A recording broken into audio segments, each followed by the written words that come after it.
بسم الله الرحمن الرحيم السلام عليكم ورحمة الله وبركاته داوديال kusoo dhawaada idaacadda Soomaaliya Irish Media maantay waxaa waqtigeeda qaaliga ana siisay ama martino ah walaasheen Nafisa Cabdi Aadan waa walaal gabar Soomaaliyeed ee wadankan Ireland wax ku baratay waxay ku takhasustay health and science ayay baratay in muddo ana waxay ka shaqeynaysay healthcare industry oo ay ka shaqeynaysay marka waxaan jeclaysanay maadaama hadirtan adduunka xaaladaha caafimaadka uu iska xun yahay oo dadka inta badan iska jiran yihiin bal in ay nala wadaagto aqoonteeda inay walaalaha Soomaaliyeed ay la wadaagto oo ay bal wixii talooyina ay siin karto aan su'aalo ka weydiino Nafisa kusoo dhawaad idaacadda Soomaaliya Irish Media aad baad mahadsantahay kadal iyo dadkeena Soomaalida well runtii aniga qaasada waxay tahay waan aad kaaga mahad celinayaa fursad qaali ah maadaama aad tahay gabar Soomaaliyeed oo wadanka wax ku baratay dhinacan healthigana mataqaana aad waxa uga taqaana wax ka baratay weliba ka shaqeynaysay healthcare industry ka shaqeynaysay bal nala wadaagi kartaa aqoontaada iyo wadankan Ireland waxa ka sameysay كتلو أنا واحد سمي إمكان degree health and science عافماتك دينا تخصص عافماتكنا صد أكتئاب ومهم عافماتكم معها وحكرية وحيا لبضن ومحيتي مجلسو كحرنت هاي محيتي مجلس محوها مش تكون وش هاي dadkaad ka tirsan tahay waxaad cunaysid caafimaadka qasad adigu aad u horumarin kartid ama dhakhtarka ama maxay dawladda aad ku nooshay sidii maxay caafimaadka uga shaqeeyay maxay caafimaadka ugu xiran yahay waa sax waa ogtahay walaal maalmaha dambeeto globally markii la fiirsho keeto cudurro waxaa jira oo inta badan dadka la jiran yihiin waliba dadkana waaweyn ay la jiran yihiin cuduradaas waxaa waaye qaarkood khatartooda leeyihiin oo qofka intuu nool yahay weela noolaanayaan والله كل اسمي بدلين صح من لحدنادي إلى إمكا عذرادن إمكا محيتي صعداء وحلا communicable diseases نوحويان ده وقار سكوده حرحرا من هذا الحستك كلا ولا سنة كلا وكوجود عكرا خالص بدو تاي بقول كي بس كده بقول كي بسقاشن so عذرادن عذرا سكوده حرحرا سومالي دوكرينا طبعا كما معها خاص عالم كله بوس كوميد إنك وزارة العافمات كأدوية ده وحكري كهر دكتور مركز تبع سيدي حنونضا لا لسكجا بحنا سيدا معان كوكلا محلنا دا ديكر كوكلا أسمى obesity محلنا ميسان كان بضان يو فيتامين دا سيدتكم حيتي وقاضن لها waxaan ogahay hadda dad badan waxaan aqaanaa la ildaran cuduradan sida dhiigkarka oo kaleeto macaanka oo kaleeto iyo cudurro lamid ah maxaa keenaya ku wata cuduradaas wallahi kudala waxa keenay first of all bani aadamka imika sida yidhahdaan waan isbedelnay we evolved sidan markastaba maxay tahay imka xataa wadankan aan joogno hadana ama wadankeenii dadku bariga hore active bay ahaayeen way shaqeyn jireen shaqooyin culus bay ka shaqeyn jireen cuntadoodu cunto mayhayn in a supermarket la tago packaging ama maxay tahay it was pure maxay tahay maxaa waxyaalo dabiiciya ama natural laakiin imka way isbedeshay cuduradan imika faafayna kullu waxay ku xiran tahay sida loo nool yahay ama lifestyle waxay dhici kartaa because physical socodkaagu ma badna maxay tahay magaciisa muxuu ahaa cuntadaadu ma fiicna oo cunto balance ama cunto maxay tahay magaciisa muxuu ahaa dee qofku cuni karo oo maxay tahay nafaqo ka qaadan karo maaha waa cunto maxay tahay la iskaga cuniya because dadka oo dhan ba ama dhaqan macno dhaqankeena Soomaalida hadii dib loo eego cuntooyinka maanta cunayno hore looma cuni jirin hadan dib u baarno insha Allah mar kale noqon doonta laakiin cuntooyinkeena hore hadad aragtid waxa la wax kaliya markaad cunaysid hadad aragtid saddex wax min 3 ilaa 5 wax baa ku jira macnaato maaha wax caafimaad badan. maadaama cuntada aad soo qaaday og tahay waxaa laga yaabaa qofka inuu maalin kasta cuno bris qadadiis ay tahay bris bast uusan qofka rutiinkaas uusan bedelin iyada dhibaatada leedahay maxay dhibaatada leedahay kudalo hadduu qofku active yahay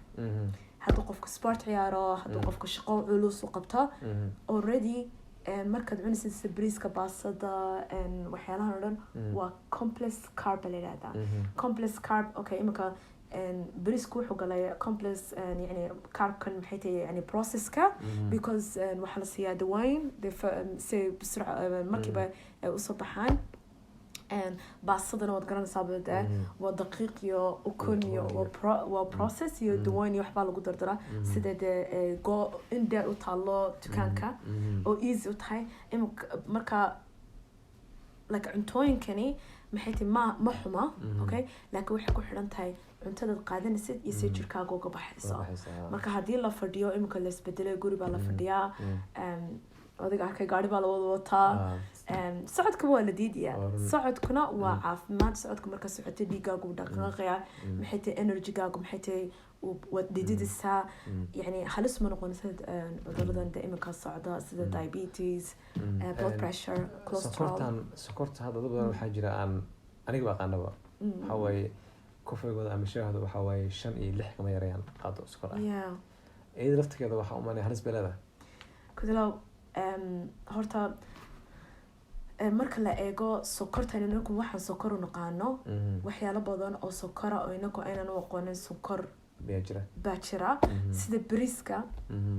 baasada waxyaalaha daqiiqda laga sameeyo kale markuu jirkaaga galo waxa weeyaan complex carb sokortuna waaba carb weeyaan so dhiigaagu meelu geeyo jirkaagu meelu geeyo sokorta ma garanayo so that's why baad ku dhacaysaa marka ugu hore waxaa jirta waxa la yidhahdo horaanta diabetic macaan ba qofka horaanta ku dhacay so dhakhtarkaagu markiiba yani wuxuu eegayaa in waxaanay wax caadi jirkaaga u tahay mise waa wax marka ugu dhacay because even stresska macaan kuu kicin karaa blood pressureka kuu kicin karaa macaan so yes cuntada iyo macaanka iyo xanuunadan imika socda haddii dib loo eego the first medicine waxaaba lagu leeyahay you are what you eat waxaad adigu cuntay baad tahay haddaad u cuntid cuntadaada nafaqaad u cunisid haddaad u cunisid bes cashaan inaad ka heshid energy that's why fitaminada anigu inta badan fitaminada ma qaadano haddaan Soomaali nahay saladka ma cunno greenka ma cunno waxyaala badan waxaa jira aan maba naqaanaba because walaalo waa caado okay hooyada baaba tirahaba maxay tahay Soomaaliya waxaa la yidhahdaa marka salarka iyo suqaarka la isagrigu bay tiray waxaa la yidhahdaa warigada aniga cawska bas hilibkuuna si so waa faham la-aan laakiin dadkeenii hore midhay soo guran jireen so way heli jireen waxyaalihii nutritionalka ama fitaminadu ku jireen laakiin waan isbedelnay especially wadankii aan joognayna waan ka nimi wadano kale generation ilaa generation adiga generationkayga imika halkan jooga so waad fahmi kartaa marka fitaminada waxyaala qaar cuntada caadi ama aad ka heli kartid sida caanaho kale ama ay ku daraan inkastoo aanay caan ku hayn wadamada kale imika Scandinavianka oo kale waxay ku daraan vitamin D iyo some of maxay tahay vitaminada muhiimka ee cuntada laga qaadan kareen bay ku daraan iyagoo artificial si dadku u gaadhaan xillig si u gaadhaan sida manaacada u baahan yihiin oo kale manaacadana waxa weeyaan immune system kaagana waxa weeyaan difaaca jirka so fitaminadu waa wax badan weeyaan maadaama fitaminada aan marnay haddana waa ogtahay walaal waxaa jira cudurkii coronavirus ama COVID-19 sida loo yaqaano research la sameeyey waxaa jira dad badan oo Soomaaliya waxay u dhinteen lack of vitamin D ayad bal ka waran kudalo dab ololeysa lid ma ku shubi kartaa maya that is exactly what's happening صح vitamin D inaku especially dadkeena madow iyo dadkan kale isku mid mina xataa Asian-kan iyo Caribbean-kan iyo waxaan oo dhan they fall the same qofba qofku ka madow yahay vitamin D gaagu waliba dhulkan aan joogno guri baan ku jirnaa dabad ma u baxayno cadceed ma arkayno xataa cadceed haddaan fadhiisano dadkeena madow ma helano vitamin D so always waxaan u baahannahay waliba dhul qabow baan joognaa welibana so always waxaan u baahannahay vitamin D in la qaato laakiin waxa mudan waxa muhiima ina maxay tahay dhakhtarkaaga la xidhiidhid aad ku tiraad waxaan rabaa because dhakhtaradeennu imika يعني ما فهم سنة صح أوكي بنعاد جركيس واسكو ضمد ويان بوحيالان كو كلا دوين نحاي واساس marka waxyaalaha ku kala duwan waxay qofku ka mid yahay vitamin D giisa waa very important laakiin anu waxaan leeyahay dhakhtarkeena la xiriir eeg familiyasho dhan inay iswada eegaan weeyaan because imika vitamin D gan iyo covid kan walaalo waa maxay tahay magaciisa waa critical and aad bay maxay tahay magaciisa dangerous tahay because vitamin D gu manaacada dhan difaaca dhan jirka buu la shaqeeyaa oo dhacaanka DNA ga jirka buu maxay tahay vitamin D gu buu maxay tahay caawiyaa Soomaalida hadii la eegana imka Ingiriiska ku dhintay Soomaali badan baa Ingiriiska ku dhintay Mareykanka Sweden I don't know in maxay tahay Ireland anu ma Ireland ilaa ma hayno Soomaaliya maxay tahay magaciisa muxuu ahaa inkastoo Soomaalidu ay dhaqan u leeyihiin inaanay you know waxaa dhici karta because faham la-aan inta ka tahay waxani wax weyn maaha oo wax dabiicadda kasoo baxay waa virus inoo kale bad-aadam nahay waanu dhiganay inaad la xanuusto laakiin ina laisdifaaco weeyaan ood ka hortagtid intaanad dhakhtarba tegin waxyaalo uu shakhsigu uu samayn karo uu kaga hortegi karo viruskan baa jirta marka waxaa leedahay dhakhtarkaaga la xiriir important ogow heerka uu yahay vitamin D uu marayo muhiim soo iibso haddaad hayso vitamin D haysan meelo badan baa laga siibsan karaa farmasiyada holan baarid qof kastaba vitamin D ma odhan kartid kan baa fiican waa wax la sameeyay oo laga soo saaray cuntooyin ama maxay tahay maaragtay salmonka because salmonka wuxuu ku noolyahay dhulalkan maxay tahay magaciisa muxuu marka kalluunka iyo maxay tahay laakiin in la ilaaliyo weeyaan mar kastaba dhakhtarkaaga la xiriiro eeg especially inaka Soomaalida hilib baan cunaa ukun baan cunaa waxaa dhici karta inay iskhilaafaan vitamin D gaaga iyo vitamin A gaaga so waxaa kugu dhici karta waxa la yiraahdaa maxay tahay magaciisa like a toxicity-ga jirkaaga ba sunta لأنه فيتامين D وفيتامين A قا وحنا هذا والله وحيالها يعني بيرك أما مالها ضرورة شركة سو شركة واستعماله مركو أبه هي as دفاع so إنا مركز طبل A قويان فيتامين D قوا مهم ويان كالسيوم يو فيتامين D قنا وصل شقيان سيدا قارقة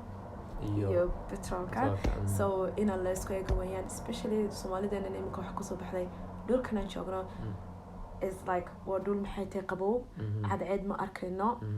محيتي أنت دنويس بدي شيء وحكوا صباح له فحنون أسمع كوا صباح له أسمع دا autism diabetes cancer وحيالها صورن وحكوا فيتامين دي مناعة قفك مركو مناعة جركيس ويرد أحسن تاي Soomaalidana هدي لا قبل السنة بهدي لا قف Soomaaliya محيتي داود سمعت سبعة بس كحنا حنوصنيا أما محيتي قبل بيجو دعاء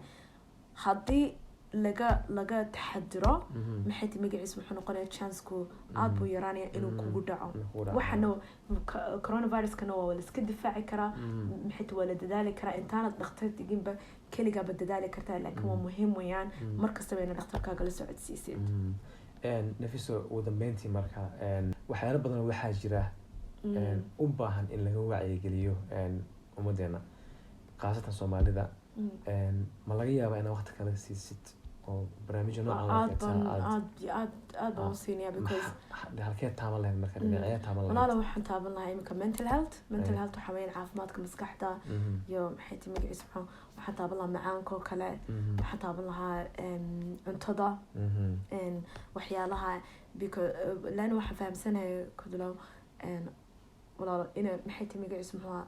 cuntadu ay muhiim tahay iyo fahamkeeda iyo waxyaalaha nafaqada inuu qofka caafimaadku waxba la yidhi caafimaadka waa waxa dhan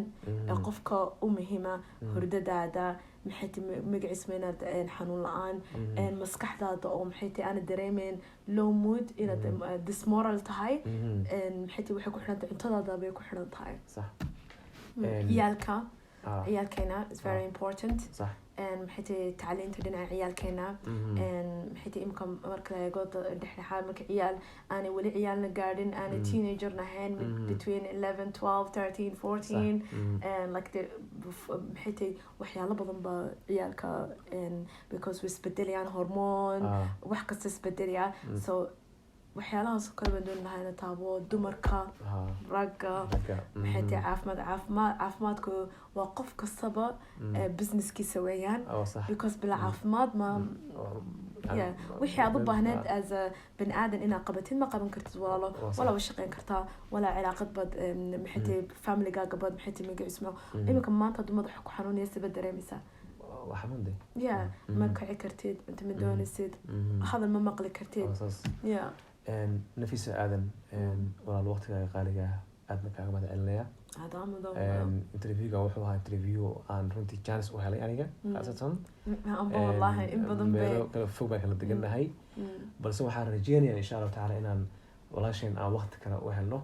walaasheen keliya ma ahan waxaan ku boorinayaa qof kasta ee soomaaliyeed ee ku fiican qof kasta waxaa ku fiican tahay soo saar because ummadeenna waxaa u baahannahay inaan iswacyi gelino inaan wax isku sheegno